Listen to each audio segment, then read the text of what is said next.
Buenas tardes a todos. De antemano agradecerles a cada uno de los participantes por asistir el día de hoy en esta webconferencia relacionada sobre el contexto y experiencia de usuario.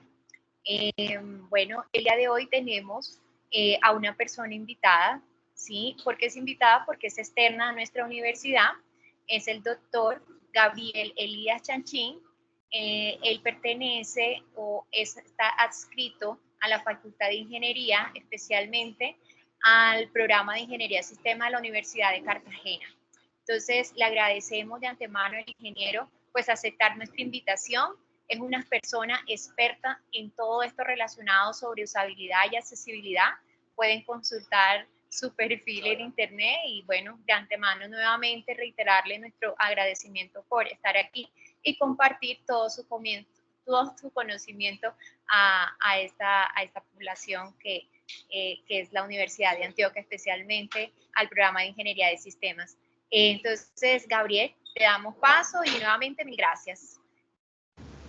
Hola a todos, buenas tardes, buenas noches para todos, espero se encuentren bien. Agradecer a la profesora Caterine por extenderme esta invitación para hablar un poco de este tema tan interesante, ¿no? Entonces, bueno, voy a compartirles pantalla, creo que están viendo, ¿cierto?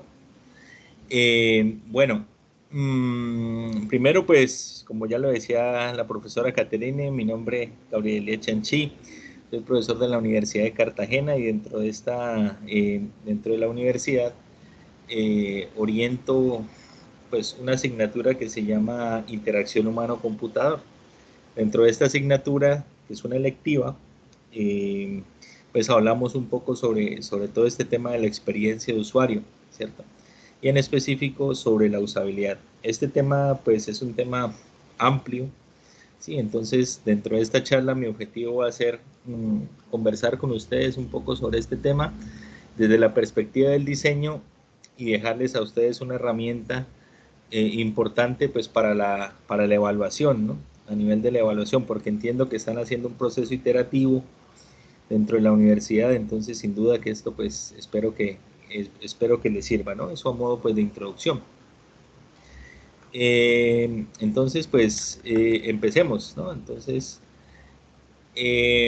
a modo de introducción, pues debemos pensar en algo general. Bueno, el software, digamos, es una particularización de la vida real, ¿no? Entonces, muchas veces nos preguntamos por qué es difícil de utilizar el software, ¿ya? ¿Por qué, digamos, el software digamos, si bien nos resulta útil, en ocasiones no es fácil de manejar, ¿sí? Y cuesta o hay una curva de aprendizaje ahí significativa para aprender a manejar el software. Y esto no es un concepto, digamos, que solamente aplique el software, sino que aplica sobre todo a todas las cosas que existen en nuestra realidad. Entonces, una de las preguntas iniciales con las que comienzo esta pequeña charla es, ¿por qué las cosas son difíciles de usar? Entonces, bueno, podríamos pensar, digamos que esto no es algo intencional, pero muchas veces ocurre en que quienes diseñamos o construimos soluciones o creamos no solo software, sino digamos creamos soluciones, creamos dispositivos electrónicos, creamos sistemas, muchas veces nos enfocamos en la funcionalidad. Entonces la funcionalidad es nuestra principal prioridad, pero dejamos de un lado el aspecto fundamental, que es el usuario final, que es al fin de cuentas para quien diseñamos o desarrollamos esa aplicación. Entonces, esa es una primera reflexión. Uno de los autores más representativos de esta área es Donald Norman, quien él menciona lo siguiente: el problema radica en el desarrollo del producto, en el énfasis en la tecnología en vez del usuario. Entonces, y recuerda pues que el usuario es la persona para la cual está hecho el dispositivo, el sistema, el software. Y bueno, esto pasa, no es algo digamos que sea ajeno a nuestra realidad, sino que pasa mucho en las empresas de desarrollo de software. En la actualidad, todos están hablando de lo que es agilidad, ¿no? Entonces se habla del proceso ágil, del desarrollo ágil, de las metodologías ágiles, porque las empresas buscan responder a los requerimientos pues, del mercado de la manera más ágil posible en el menor tiempo posible. Y eso implica que muchas veces no queda tiempo para pensar en el usuario, sino simplemente, o lo más importante para ellas en sí, es la funcionalidad. Entonces, hoy en día, siendo un mercado tan competitivo, el mercado del software, es muy importante no solo pensar en la funcionalidad, sino también pensar en que esas aplicaciones también estén centradas en el usuario, de tal forma que este sea un valor agregado pues para las empresas. ¿Listo? Entonces ese es un punto a favor. Y en ese orden de ideas, un concepto que está muy ligado a esto que estamos hablando, que es el diseño de la experiencia de usuario, es la usabilidad. La usabilidad es un concepto que no solamente es del software, sino que es un concepto que es general, aplica pues para cualquier equipo, para cualquier dispositivo, para cualquier objeto que nosotros conozcamos en la vida real. Entonces, podemos hablar en términos de usable o no usable. Entonces, la usabilidad, pues, si yo les preguntara a ustedes qué piensan que es la usabilidad, por el mismo nombre yo creo que deducirían que se refiere a facilidad de uso. De hecho, esa es como la definición básica, ¿no? de lo que es la usabilidad. Pero existen algunos estándares. Vamos a revisar primero un par de estándares y luego ya nos vamos adentrando en la temática, en donde hablaremos no solamente de algunos tips o algunos ejemplos de diseño, sino también cómo evaluar esa experiencia. ¿Listo? Entonces, en primera medida, según la ISO 9241, ojalá la puedan apuntar, la puedan tener presente y la puedan consultar después. La usabilidad se refiere a que el usuario final pueda cumplir unos objetivos, ¿ya? Dentro por ejemplo, dentro del software o, o, o usando, por ejemplo, un objeto determinado o un dispositivo determinado, cumplir unos objetivos, pero teniendo en cuenta tres atributos fundamentales, que son la eficacia, la eficiencia y la satisfacción. Entonces aquí, por ejemplo, hay ciertas confusiones cuando se habla de eficacia y eficiencia, ¿no? En ocasiones estos conceptos se confunden y bueno, entonces es importante tenerlos claros. La eficacia se refiere al cumplimiento de los objetivos, es decir, que el usuario final pueda cumplir unos objetivos, ¿ya? Entonces, dentro del software, pues que pueda realizar las tareas, ¿no? Que pueda, por ejemplo, enviar un correo electrónico, escribir un documento, comprimir un archivo, procesar un documento de audio, etcétera. Todo lo que necesite hacer dentro de un software. Establecer una videoconferencia, como lo estamos haciendo aquí. Cambiar de diapositiva, o sea, que pueda cumplir un objetivo. A eso se refiere la eficacia. Cuando hablamos de eficiencia, ya empezamos a referirnos a los recursos, a la optimización de los recursos, es decir, que esas tareas que desarrolla el usuario las pueda realizar de manera eficiente. Pero aquí no hacemos referencia, ojo con esto, no hacemos referencia a la eficiencia de la máquina, ¿no? No hacemos referencia a la memoria RAM que consume el equipo, sino que hacemos referencia más a la eficiencia en la interacción. Es decir, por ejemplo, cuántos clics tengo que hacer para desarrollar una tarea o cuántas vistas tengo que pasar para poder cumplir un objetivo. Entonces la eficiencia se refiere a eso, a la optimización en cuanto a la interacción del usuario. Entonces, que no se tengan que hacer muchos pasos para hacer una tarea, que esos pasos sean intuitivos. Entonces, la eficiencia hace referencia a eso, a la optimización de la interacción. Y finalmente, la satisfacción es un elemento, pues, es el atributo de esos tres más subjetivo, ¿cierto? Y se refiere a la comodidad que siente el usuario usando el software. Y esto se puede ver a muchos factores, ¿no? Entonces, en parte también a los dos primeros, que pueda cumplir sus tareas, que las haga en un tiempo adecuado y además que la interfaz sea agradable, ¿ya? Eso puede ser algo subjetivo, pero existen unas pautas generales para que esa interfaz sea agradable. Entonces, que sea usable, que sea accesible, que sea intuitiva. Entonces, bueno, entonces si se cumplen estos tres atributos que están aquí, que son la eficacia, la eficiencia y la satisfacción, podemos llegar a lo que se llama la usabilidad.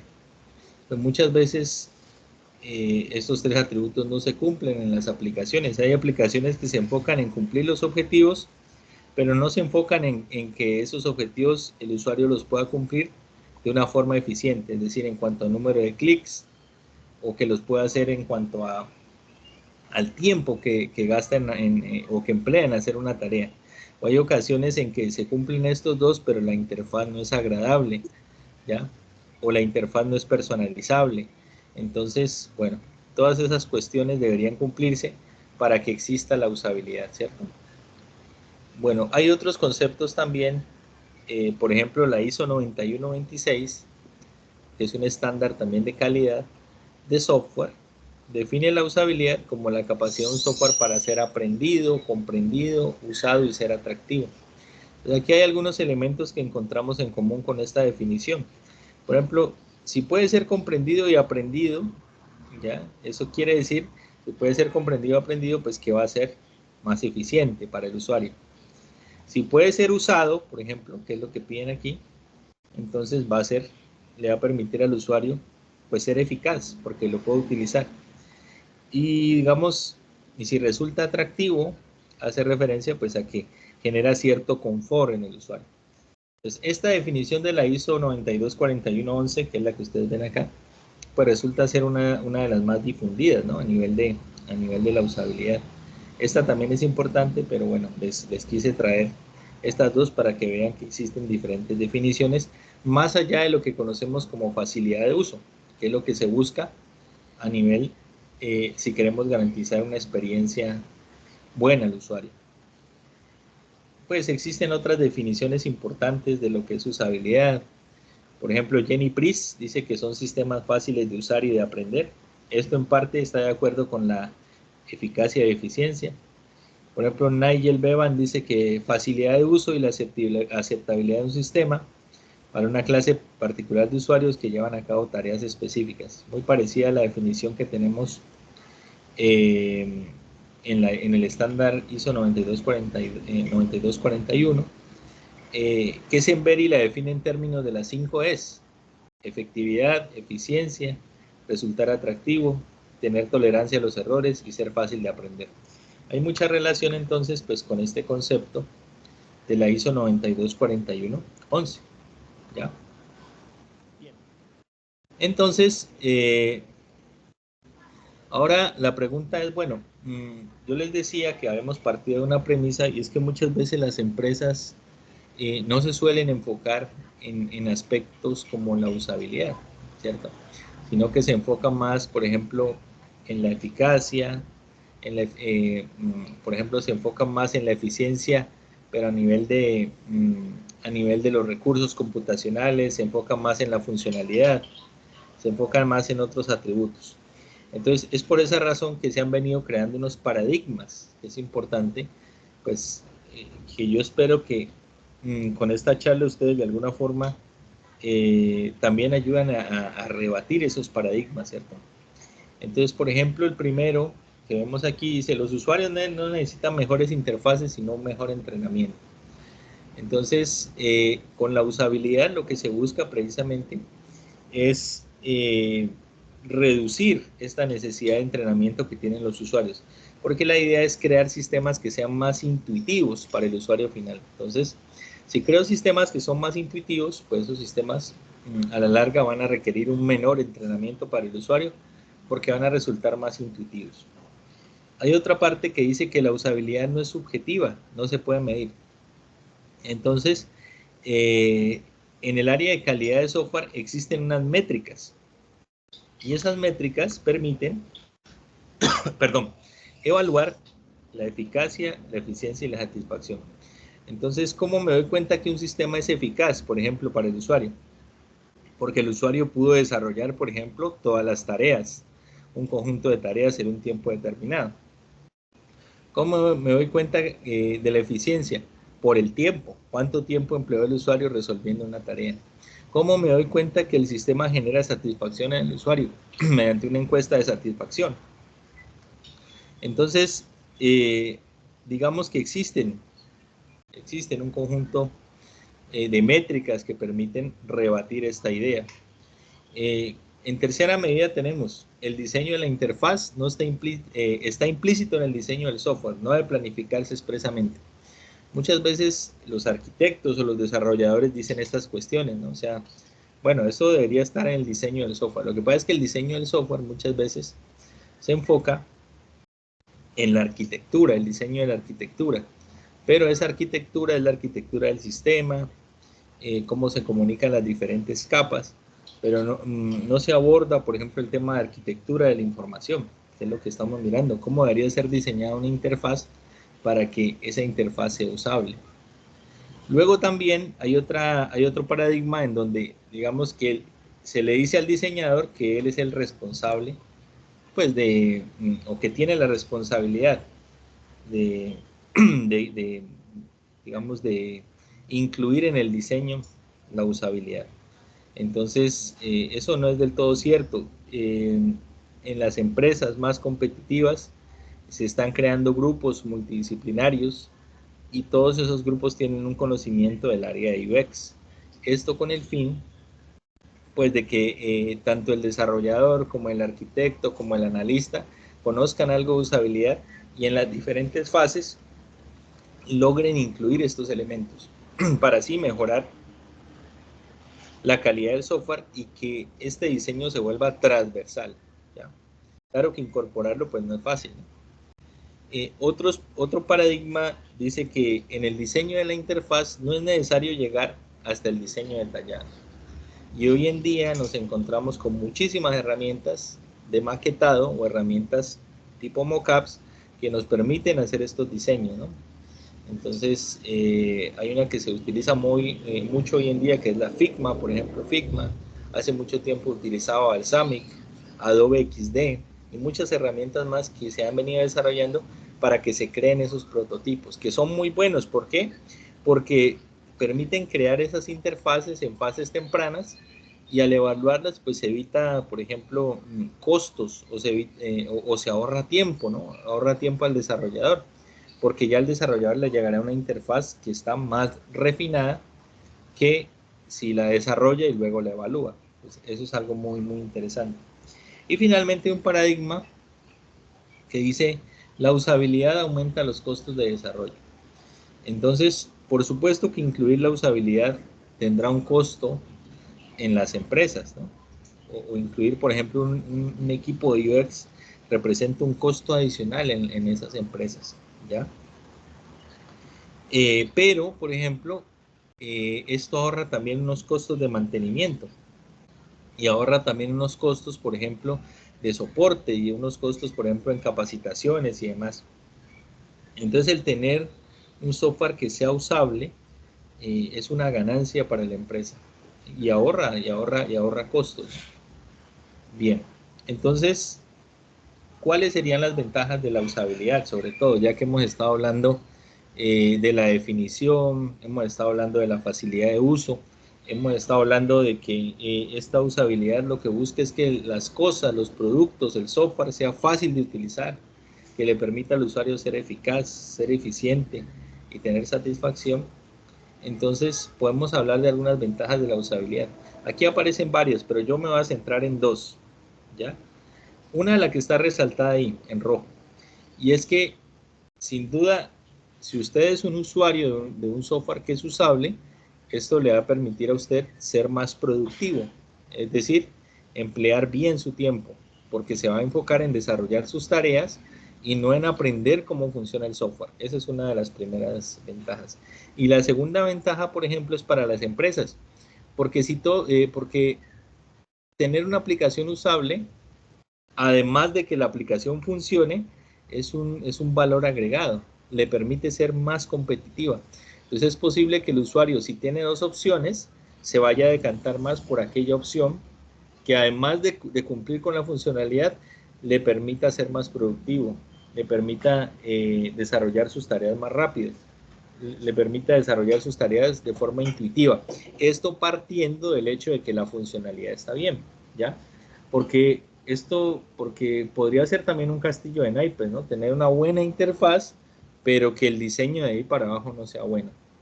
Entonces, todo tiene que equilibrarse y hay que buscar cumplir estos atributos de calidad de la mejor forma, ¿no? Bien, hasta ahí cómo van. ¿Sí tienen alguna inquietud? ¿Todo va bien? ¿Hay alguna pregunta? ¿Está bien? ¿Vamos bien? De mi parte, eso está muy claro. Sí, profe, Listo. todo muy bien. Sí, todo bien. Perfecto. Bueno, vamos a lo más interesante. Listo. Le pido a Kate, por ejemplo, que si hay algún comentario en el chat, entonces me interrumpa sin problema y me lo diga ahí y lo vamos resolviendo, ¿listo? Para yo estar pendiente acá y cualquier inquietud ahí me van comentando. Bueno, entonces hoy en día se habla mucho de lo que es la UX y entonces ustedes están, por ejemplo, en el correo electrónico les llega un curso de UX, que UX es User Experience, ¿no? Experiencia de usuario. Entonces, bueno, muchas veces uno pregunta, bueno, ¿y qué es eso? O eso con qué se come, como como diríamos coloquialmente, bueno, ¿y eso qué? Entonces, vamos a mirar, y también se habla de usabilidad, ustedes ya vieron el concepto de usabilidad. ¿Cuál es la relación que hay entre ellas y a qué se refiere una y a qué se refiere la otra? Bueno, muchas empresas, no solamente del área de desarrollo de software, sino, por ejemplo, de otros ámbitos, están interesados en mejorar esa experiencia de usuario. Pero, ¿qué es la experiencia de usuario? Se los voy a contar con un ejemplo. ¿Sí? Supongamos que ustedes están interesados en viajar a alguna ciudad. Por ejemplo, quieren ir a Santa Marta, por ejemplo, quieren ir de vacaciones allá, están en Medellín, y entonces descargan la aplicación, una aplicación, supongamos que de una compañía X, no mencionar nombres. Entonces descargan la aplicación y digamos que quieran hacer todo el proceso a través de esa aplicación. Entonces resulta que descargaron la aplicación, armaron su itinerario, buscaron la fecha inicial, la fecha final, por ejemplo, cuántos pasajeros van a ir, y todo el proceso funciona muy bien. La aplicación, el software que utilizan es muy intuitivo, la aplicación funciona correctamente, los tiempos de respuesta son adecuados, el tiempo que emplea un usuario en realizar una tarea es poco, tiene el menor número de clics posibles, ¿ya? El número de teclas o touch que presiona es el menor posible, está optimizada, es una aplicación muy bien, la interfaz es agradable, permite descansar la vista, tiene la posibilidad de agrandar la letra, tiene alternativas textuales, es una aplicación que es usable. ¿Listo? Entonces, bueno, el usuario realiza todo el proceso, termina su proceso y resulta bueno, luego va a la parte del pago, realiza el pago, bien. Entonces, llega el día del viaje, va al aeropuerto, ¿sí? Ahí en Río Negro, y resulta que una vez llega al aeropuerto, entonces llega a la aerolínea, al counter de la aerolínea, y le dicen que el vuelo se canceló. Entonces le dicen, no, tuvimos que cancelar el vuelo, tenemos problemas dentro de la aerolínea, no son problemas en el aeropuerto, hay otras aerolíneas que sí están despegando, pero aquella en la que usted compró sus tiquetes, no, esa tiene problemas. Entonces le dicen, esto se reprogramó para dentro de 3 horas, entonces 3 horas, entonces usted no sabe si devolverse otra vez a la casa o quedarse ahí, bueno, se queda ahí, entonces bueno, va al segundo piso, bueno, al restaurante, etcétera, da vueltas, consulta el celular, regresa y le dicen, no, definitivamente esto se posterga para mañana, tiene que volver al otro día. Y así lo tienen durante 3 días, hasta que al final le dicen, no podemos salir, tenemos que cancelar el viaje, pero le damos estas ofertas. Bueno, en definitiva, la experiencia que tuvo el usuario fue pésima, ¿sí? Porque no le informaron con tiempo, no tuvieron tolerancia a las fallas, hubo problemas, al final no pudo viajar, generó descontentos, alteró el itinerario de vacaciones, tenía ganas de pasar 7 días, ya había reservado el hotel, pero tuvo problemas, bueno, en fin, cantidad de problemas que...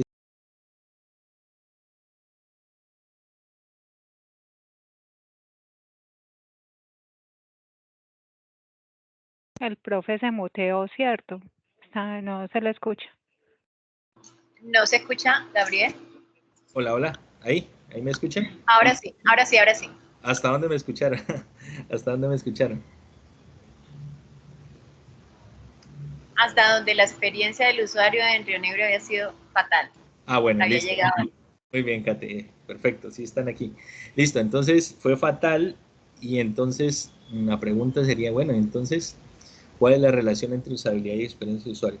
Entonces lo que pasa es que la experiencia de usuario abarca todos los procesos del modelo de negocio, no solamente el uso del aplicativo, sino que, por ejemplo, en nuestro caso, no solamente es la compra de los tiquetes, sino la atención que recibe el usuario, por ejemplo, todo lo que pasa durante el vuelo, cuando llega, abarca todos los procesos, el marketing, etc.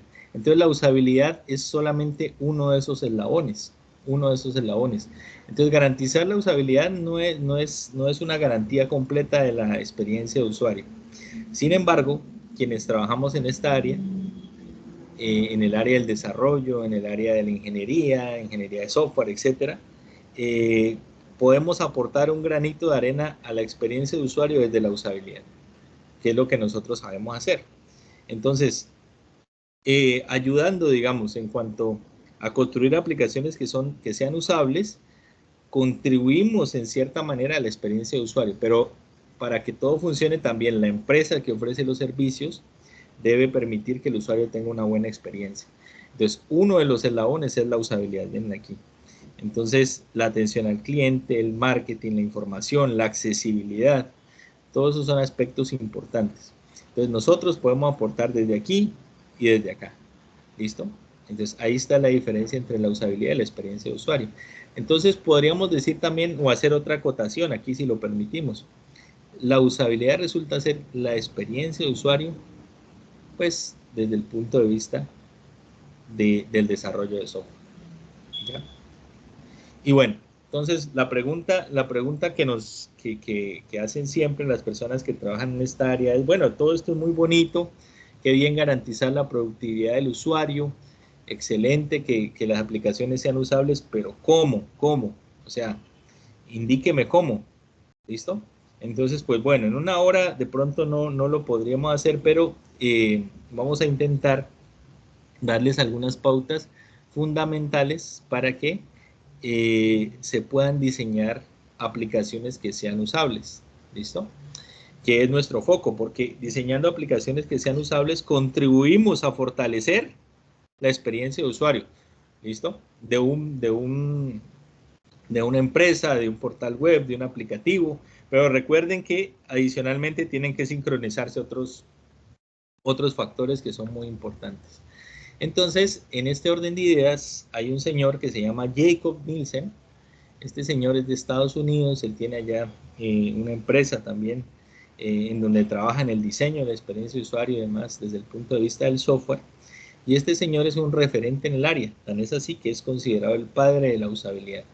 Resulta que este señor propuso, estas heurísticas son de 1990, del siglo pasado, pero son principios generales que se siguen aplicando y que han sido la base de muchos otros principios importantes. Entonces, este señor Nielsen propuso 10 heurísticas o 10 principios de usabilidad, y un principio es una directriz que es altamente recomendable de seguir. Entonces, yo espero que, por ejemplo, cuando veamos estos principios, que les voy a hablar y les voy a mostrar algunos ejemplos, digamos, su vida como desarrolladores tenga un cierto efecto.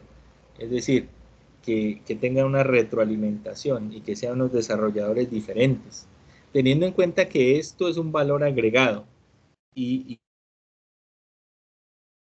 que las aplicaciones funcionen bien. ¿Listo? Entonces vamos a ver estos principios, los vamos a mirar. El principio número 1 se llama visibilidad del estado del sistema o visibilidad del sistema. ¿Ya? Vamos a mirarlo en detalle. Bueno, la visibilidad del sistema. ¿A qué se refiere esto? Algo muy importante, la palabra clave aquí es el feedback, que quiere decir retroalimentación. Es decir, que cada acción que realice el usuario debe tener una respuesta por parte del sistema. Cuando yo presiono un botón, entonces eso deberá generar una acción y el sistema debería informarme qué fue lo que pasó. Entonces, por ejemplo, sus datos han sido guardados correctamente. ¿Listo? O cuando, por ejemplo, hago cualquier otra acción, el sistema de alguna forma manifestarme que en efecto, pues esa respuesta o esa acción generó una acción. Entonces, es como yo les preguntara hace un momento, por ejemplo, ¿cómo van? ¿Sí vamos bien? Y nadie me respondiera nada. Entonces, así mismo se siente el usuario cuando al presionar un icono, al realizar una acción, el sistema no responde de ninguna manera. Entonces, cuando está ocurriendo una acción, el usuario debe estar informado de lo que está pasando. El usuario no debería estar pensando, bueno, ¿qué pasó? ¿Qué ocurriría? ¿Sí se realizó o no se realizó? Y lo que pasa es que cuando estamos viendo nuestros primeros cursos de programación, tenemos una dificultad, y es que empezamos a agregar los botones, empezamos a agregar, por ejemplo, las cajas de texto, y nos acostumbramos a no colocar una retroalimentación. ¿Por qué? Porque sabemos nosotros cómo funciona. Pero si viene un usuario, un tercero, y lo va a utilizar, él no sabe de pronto o no conoce la intuición con la que ustedes diseñaron ese sistema. Entonces es importante mostrar esas indicaciones, ¿sí? De lo que está pasando, de lo que está ocurriendo. Entonces debe haber un feedback, la retroalimentación. Ahora, vámonos a la segunda heurística. Esto es algo que, digamos, yo creo que todo lo tenemos articulado, ¿no? La malicia indígena. Y eso lo podemos aplicar acá. Entonces, el principio H2 se llama H porque es heurística, de H de heurística, es relación o coincidencia entre el sistema y el mundo real. Y es que las aplicaciones que nosotros diseñamos, pues deberían incluir elementos del mundo real. ¿Por qué? Porque deben resultarle familiares al usuario. Entonces nos damos cuenta nosotros en los diferentes iconos que esos iconos guardan relación con el mundo real. ¿Listo? Aquí en las diapositivas aparece un lápiz, aparece una lupa, por ejemplo, aparece una cámara, aparece una flechita de avanzar y retroceder. Entonces, estos son elementos del mundo real. Entonces, el usuario cuando ve esos elementos ya tiene una intuición de lo que puede ocurrir cuando acciona esos botones. Entonces, cuando se va a diseñar una herramienta, se deben utilizar, por ejemplo, iconos que sean familiares para el usuario, palabras que sean familiares para el usuario, colores que sean familiares para el usuario, ¿listo? Utilizar órdenes o digamos utilizar convenciones que ya han sido establecidas, pero tratar de guardar esa relación con elementos del mundo real. Muchas veces los diseñadores quieren marcar la diferencia, entonces dicen quiero hacer algo diferente, y por intentar hacer algo diferente, algo completamente diferente, entonces utilizan iconos que son extraños, iconos que son raros, y resulta que terminan confundiendo al usuario final. Entonces, entre más conocido y más similar sea al mundo real sea un icono, pues el usuario lo va a entender más claramente. Obviamente existen aplicaciones que son de un dominio específico, ¿no? Las aplicaciones de diseño de circuitos, las aplicaciones de diseño de planos. Entonces, pues obviamente hay algunos iconos que los ingenieros civiles conocen o que los ingenieros electrónicos conocen. Entonces, dentro de ese contexto de uso, porque la usabilidad habla de un contexto de uso, el ingeniero, la persona que usa ese software debería comprender qué es eso. Entonces, se imaginan que ustedes van a usar un software para hacer, por ejemplo, diagramas de flujo, y esos diagramas de flujo, por ejemplo, ustedes ya saben cuáles son las convenciones de los diagramas de flujo, ¿no? Que tiene unos elementos para decisión, otros elementos para entrada, otros para mostrar información, y no correspondan, esos iconos no correspondan con lo que ustedes vieron o con lo que ustedes normalmente entienden que es un diagrama de flujo. Ahí se genera un problema. Y existe la aplicación, hay una aplicación que solemos evaluar en el curso de HCI, interacción humano-computador, y esa aplicación es para diagramas de flujo y resulta que los iconos no corresponden con la realidad. Entonces, imagínense. Entonces, ahí ocurren inconvenientes. Vamos con el siguiente. Lo siguiente se llama la heurística H3 y esta se llama control y libertad de usuario. Entonces, control y libertad de usuario es una heurística que dice que todas las acciones que realiza el usuario deberían tener la posibilidad de deshacerse. Toda acción debería poderse deshacer. ¿Y esto qué le permite al usuario? Tener un control pleno sobre la interfaz. Entonces, por ejemplo, si están navegando en un sistema de pestañas, deberían poderse devolver entre las diferentes opciones o entre las diferentes secciones. Debería poderse deshacer. Y esto le da una flexibilidad y un control y una libertad al usuario, ¿ya? Entonces, eso es muy importante en las aplicaciones, que se pueda deshacer. ¿Listo? Ojalá en la vida lo pudiéramos hacer, ¿cierto? Imagínense la cantidad de cosas que pudiéramos evitar, ¿cierto? Bien, vamos a la siguiente. Este principio es el principio H4 y es uno de los principios que más se incumplen en el mundo del software. Es el principio de consistencia y estándares. ¿Listo? ¿A qué se refiere la consistencia? Entonces, si ustedes van a diseñar un aplicativo, entonces yo les recomiendo que traten de mantener, por ejemplo, bueno, si van a diseñarlo para una empresa, lo principal es tener en cuenta, por ejemplo, cuáles son los colores corporativos de la empresa, cuál es la iconografía de esa empresa, ¿sí? Y tener en cuenta esos colores. Entonces, la Universidad de Antioquia, creo que la Universidad de Antioquia tiene un logo, me parece que los colores están asociados más al verde, ¿sí o no? A los tonos verdes, ustedes ahí me dicen si sí o no. Y por ejemplo, que lleguen ustedes y no lo diseñen así, sino que lo diseñen con colores rojos, que cambien los iconos, pues mantener la consistencia. La Universidad del Valle, por ejemplo, el color de la Universidad del Valle es blanco y rojo, entonces son los colores corporativos.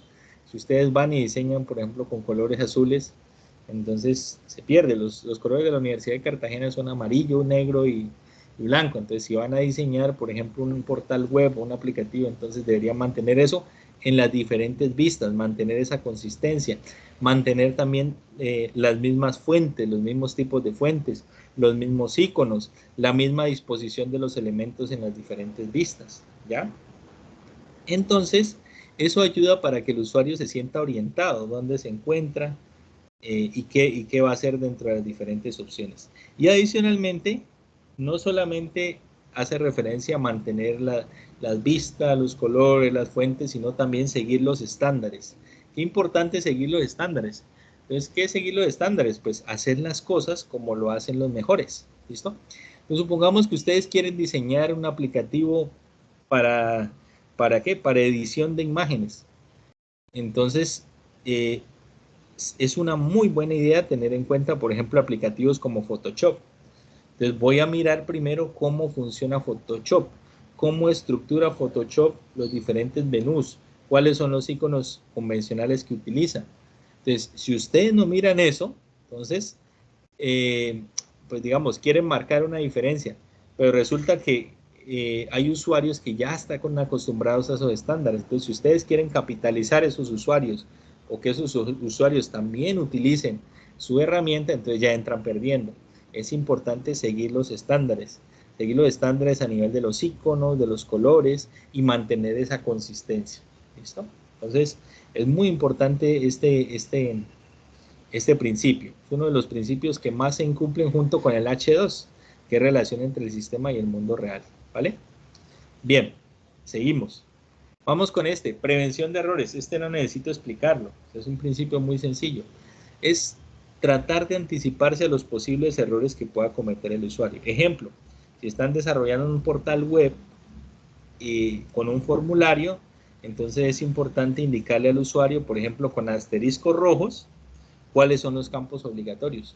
Si no lo hacen, entonces cuando el usuario no llene un campo y le enviar, entonces es posible que el usuario cometa un error. Y ustedes le tengan que decir, bueno, mire, debe ingresar obligatoriamente la cédula sin puntos. Entonces, no se lo dicen al usuario en la primera vista, sino en la segunda. Entonces, están cumpliendo el principio H1 porque le están brindando retroalimentación, pero no están previniendo los errores. Entonces, es importante, por ejemplo, indicarle de alguna manera qué datos son obligatorios, cuál es el formato, por ejemplo, de la cédula, si debe escribir las tildes o no las debe escribir. ¿Listo? Anticiparse a los posibles errores, por ejemplo, colocar la arroba en un campo de texto, aunque ustedes no lo crean, ¿sí? Para las personas mayores, los adultos mayores, sacar la arroba es complicado. Entonces, pensar y ponerse en los zapatos del usuario no es fácil, porque esta sociedad está acostumbrada a pensar en usuarios promedio, ¿ya?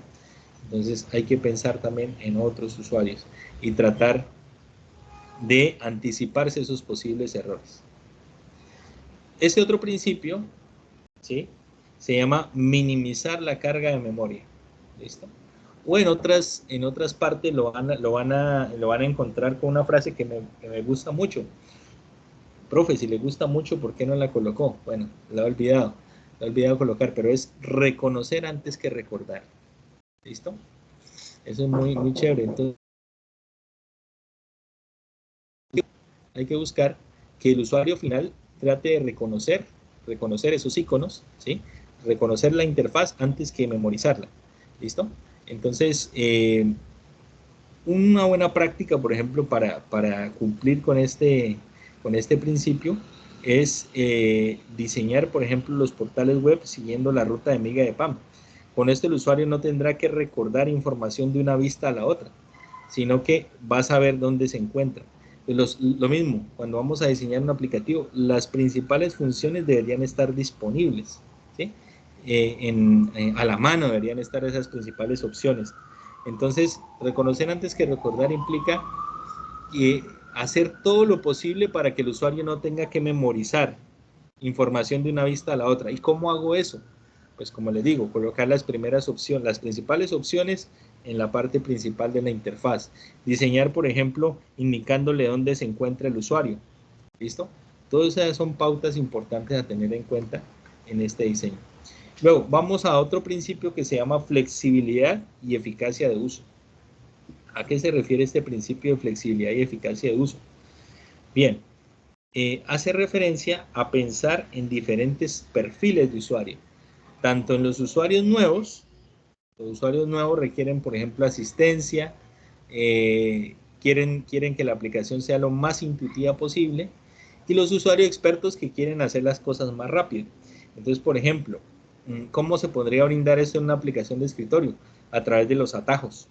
Entonces, brindarle a los usuarios atajos para que ellos puedan diseñar las aplicaciones o para que puedan navegar e interactuar con las aplicaciones de una forma más rápida, más eficiente. Entonces, a eso se refiere la flexibilidad, pensar en diferentes perfiles de usuario. Y la eficacia de uso también hace referencia a que, por ejemplo, un aplicativo, un portal web debería poderse consumir desde diferentes dispositivos. Eso le brinda también flexibilidad para que el usuario pueda conectarse desde diferentes partes. Entonces, lo que nosotros llamamos el diseño responsive. ¿Listo? Todavía existen en la web muchísimas aplicaciones que no tienen diseño responsive, y cuando ustedes se conectan a este tipo de aplicaciones es como si estuvieran navegando en una aplicación de escritorio que no se puede adaptar. Y entonces hoy en día que hay tantas herramientas, tantos aplicativos, por ejemplo móviles, entonces es algo prácticamente que deberíamos hacerlo sí o sí, el diseño responsive. Entonces, en conclusión, pensar en usuarios expertos, pensar en usuarios nuevos, pensar que el usuario puede utilizar diferentes dispositivos y diseñar en términos de eso. Pasamos a la siguiente. Este principio es muy, muy, muy chévere. También es un principio de vida, ¿no? El diseño estético y minimalista. El diseño estético y minimalista es diseñe y cree sus aplicaciones centrándose solamente en lo más importante. ¿Listo? Es decir, la información que debe presentarse en la aplicación debe ser lo más importante. Si esa información ornamental o que genera ruido, no debería incluirse en la interfaz del usuario. Y entonces, aquí haciendo una crítica, por ejemplo, a ciertas páginas, vamos a hablar un poco de la página del tiempo. ¿Listo? ¿Me salió un momento? Vamos a para que no se me duerman, porque creo que se me están durmiendo, ¿sí, no? Listo, entonces entremos a la página del tiempo. Entonces, me gusta mostrar siempre este ejemplo. Ya se me va a acabar el tiempo, entonces, a propósito de la página del tiempo. Entonces, esta página, a ver si le borro todo esto, para que entremos a la página principal y hablemos un poco del diseño estético y minimalista. Miren, pues bueno, este es uno de los periódicos más importantes de Colombia, pero la arquitectura de la información de este sitio no es la adecuada. ¿Listo? ¿Por qué? Está sobrecargado de información, primer punto. ¿Listo? La información no tiene una estética, es decir, no está organizada de manera adecuada. ¿Por qué? Porque la información compite con otros contenidos que no son tan importantes, son contenidos publicitarios. Y yo sé que esa es una intención, pues obviamente para percibir dinero, pero pero hay información, por ejemplo, que está mezclada con esta publicidad, entonces no hay un patrón en el diseño, o sea, no se reconoce un patrón, ¿listo? Entonces, cuando el usuario va a buscar aquí, también tiene problemas. Recuerden que hay otro principio que se llama reconocer antes que recordar. Pues no lo vemos aquí, ¿listo? Adicionalmente es un portal muy largo, tiene muchísima información, hay una mezcla de todo, ¿listo? Bueno, y podemos seguir navegando, y podemos seguir navegando, y podemos seguir navegando. Entonces hay una mezcla de información. Entonces ahí nosotros no podemos apreciar un diseño estético y tampoco un diseño minimalista, ¿ya? Hay unos inconvenientes ahí, digamos, con el tema de la publicidad y demás. Entonces ya, por ejemplo, quienes administran el portal decidirán, por ejemplo, cuál es su estrategia, ¿no? Pero, como les digo, no es un principio de usabilidad. Es importante diseñar con estética y con diseño minimalista. Vamos, ya estamos terminando los principios. Había un principio que se llama prevención de errores, que yo les dije a ustedes, bueno, no necesito explicárselos. Entonces, eso es tratar de anticiparse a los errores. Pero resulta que, a pesar de eso, pues el usuario puede cometer ciertos errores, ¿cierto? Entonces, bueno, a pesar de que había una señal de tránsito, entonces no, por ejemplo, la señal de tránsito no la respeté. A pesar de que el semáforo estaba en rojo, yo me pasé el semáforo. Entonces cometí un error. En la aplicación cometí un error. Entonces, en ese caso, existe otro principio que se llama ayuda a reconocer, diagnosticar y recuperarse de errores. ¿En qué consiste este principio? Quiere decir que una vez el usuario haya cometido un error, entonces el software debería mostrarle mensajes que sean claros y que lo orienten sobre el posible error. Mensajes claros, mensajes que le ayuden a identificar cuál fue la causa del error. En ocasiones se utilizan tecnicismos, por ejemplo, el error 404. Este es un código que conocen a veces quienes están desarrollando, ¿listo? Pero el usuario final, que no es de este contexto, pueda que no lo entienda. O por ejemplo lo que pasaba con Mozilla cuando se cerraba, ¿no? Bueno, esto es vergonzoso. Utilizaban ese tipo de expresiones que resultan jocosas, pero que no orientan al usuario del todo sobre lo que ha pasado.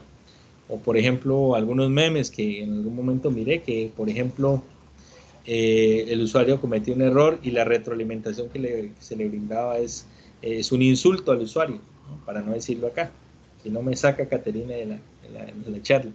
Entonces, bueno, en definitiva, creo que ustedes me entienden a qué me refiero. Diseñar mensajes que sean claros para el usuario.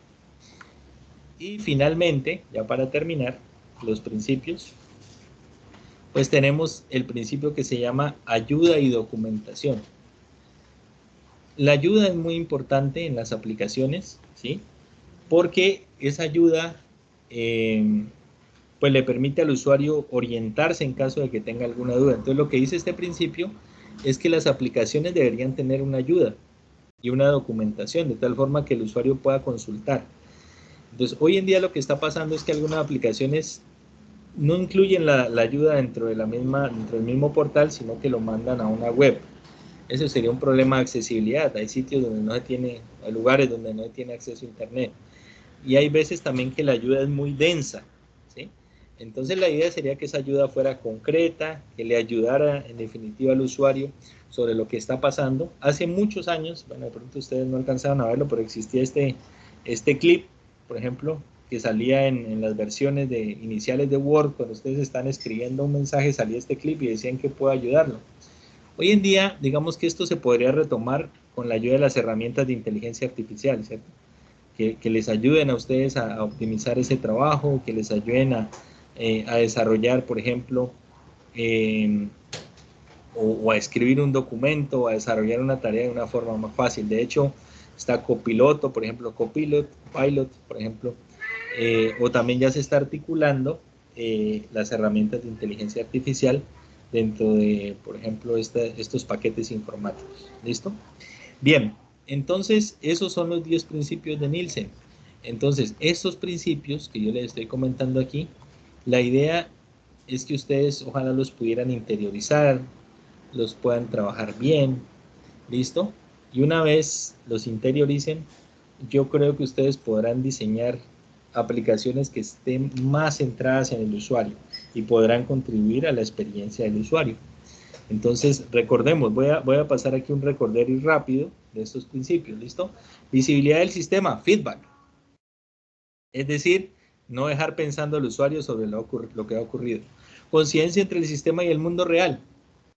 Hacer uso de iconos, ¿sí? Hacer uso de iconos, colores, elementos del mundo real que le resulten familiares al usuario y articularlos en el aplicativo.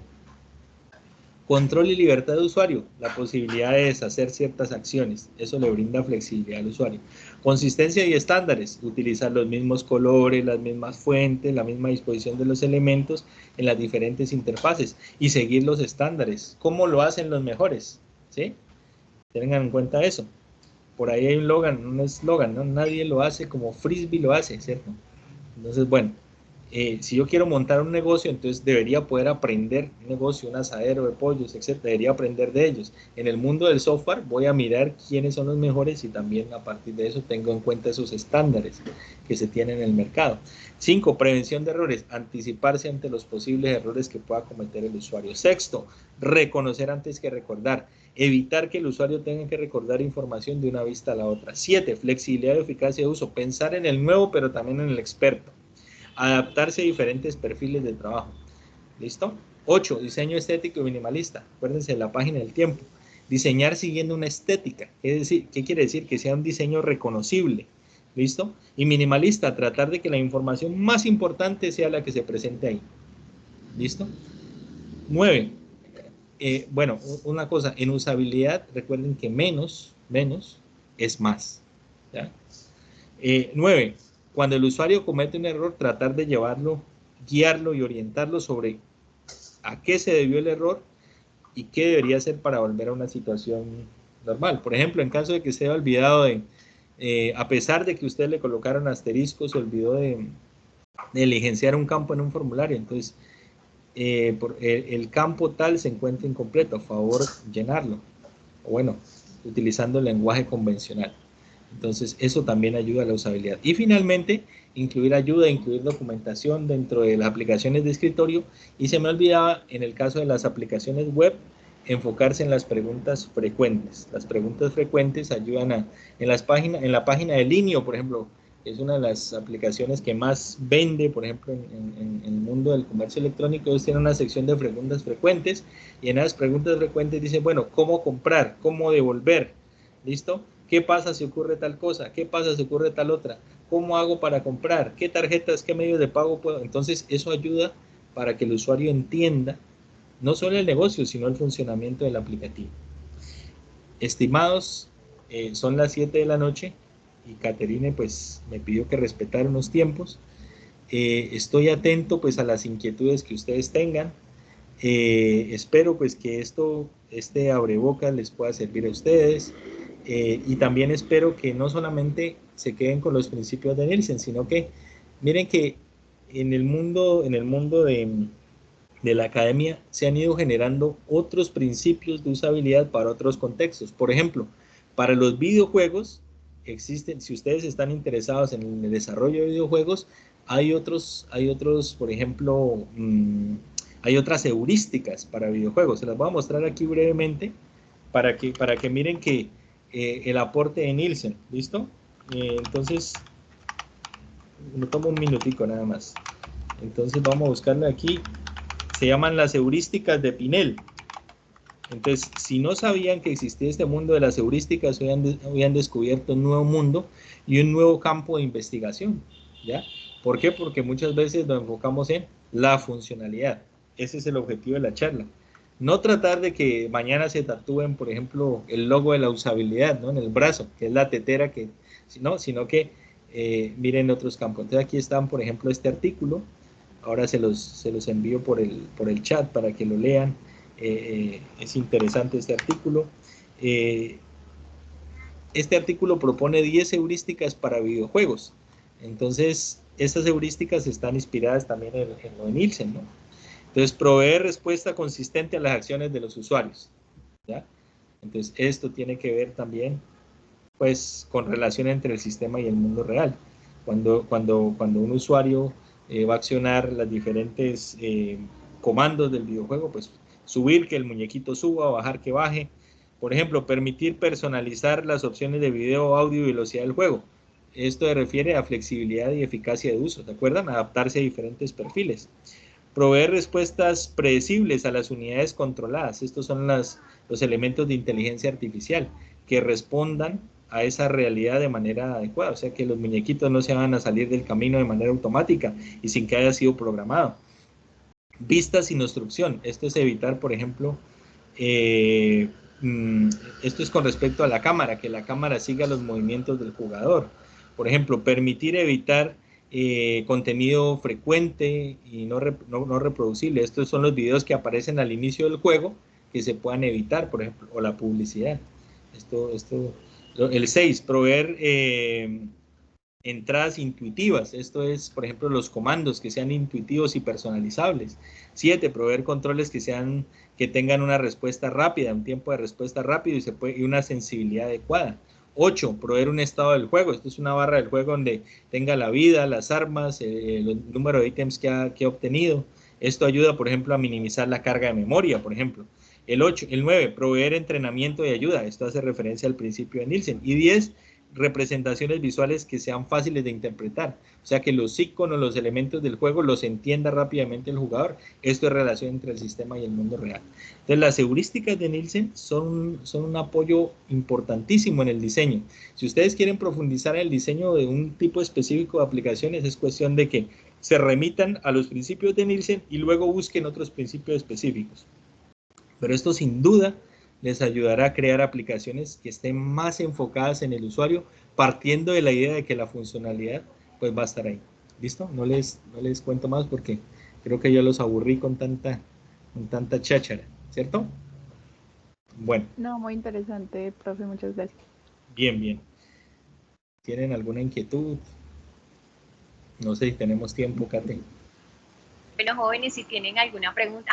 Geraldine, adelante.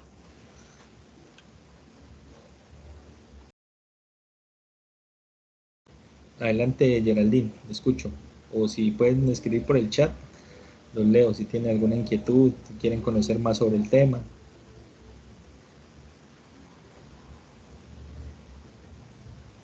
No te escucho, no le escucho, Kate, el correo electrónico. Sí, les comparto las diapositivas. Las diapositivas tienen esta parte que tiene que ver con el diseño, ¿ya? Y hay otra parte que tiene que ver con la evaluación, ¿ya? Si más adelante de pronto Kate tiene un espacio, podríamos mirar una segunda parte que tiene que ver con la evaluación, o sea, cómo evaluar estas aplicaciones, ¿ya? Entiendo que, me enfoqué en esto porque entiendo que ustedes están haciendo un proceso iterativo y, por ejemplo, en ese proceso iterativo están en la parte de análisis y diseño. Miren que la evaluación, los ingenieros de software hacen pruebas, por ejemplo, de caja negra, pruebas funcionales, pero es importante también aprender a probar las aplicaciones desde la perspectiva de la usabilidad. Y una forma es revisar si estos principios se están cumpliendo o no.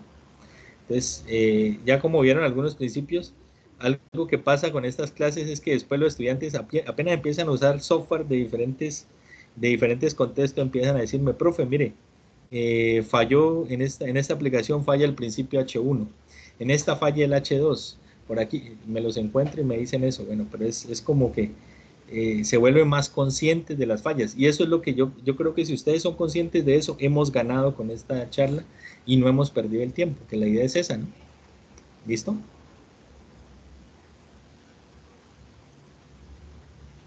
Claro que sí, Gabriel, muchas gracias de antemano. Vamos a tratar de buscar otros espacios para hacer esa parte de evaluación. Y nos gustaría saber si los chicos tienen alguna otra pregunta.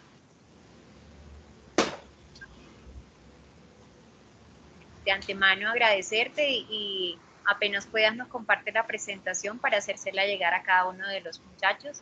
Y nada, muchísimas gracias a todos los asistentes y gracias a ti también por aceptar esta invitación de parte de la Universidad de Antioquia. Esperamos verte nuevamente por acá y bueno, muchas gracias también a todos. Vale, Kate, ha sido un gusto que me hayan escuchado. Bueno, cualquier inquietud, les dejo también mi correo, creo que lo escribo, no, les voy a escribir mi correo si tienen alguna duda, o si no a través de la profe Kate, me pueden escribir. Entonces, bueno, y le comparto a ella las diapositivas, ¿vale? Bueno, que aprovechen, que disfruten este tema, que sigan leyendo.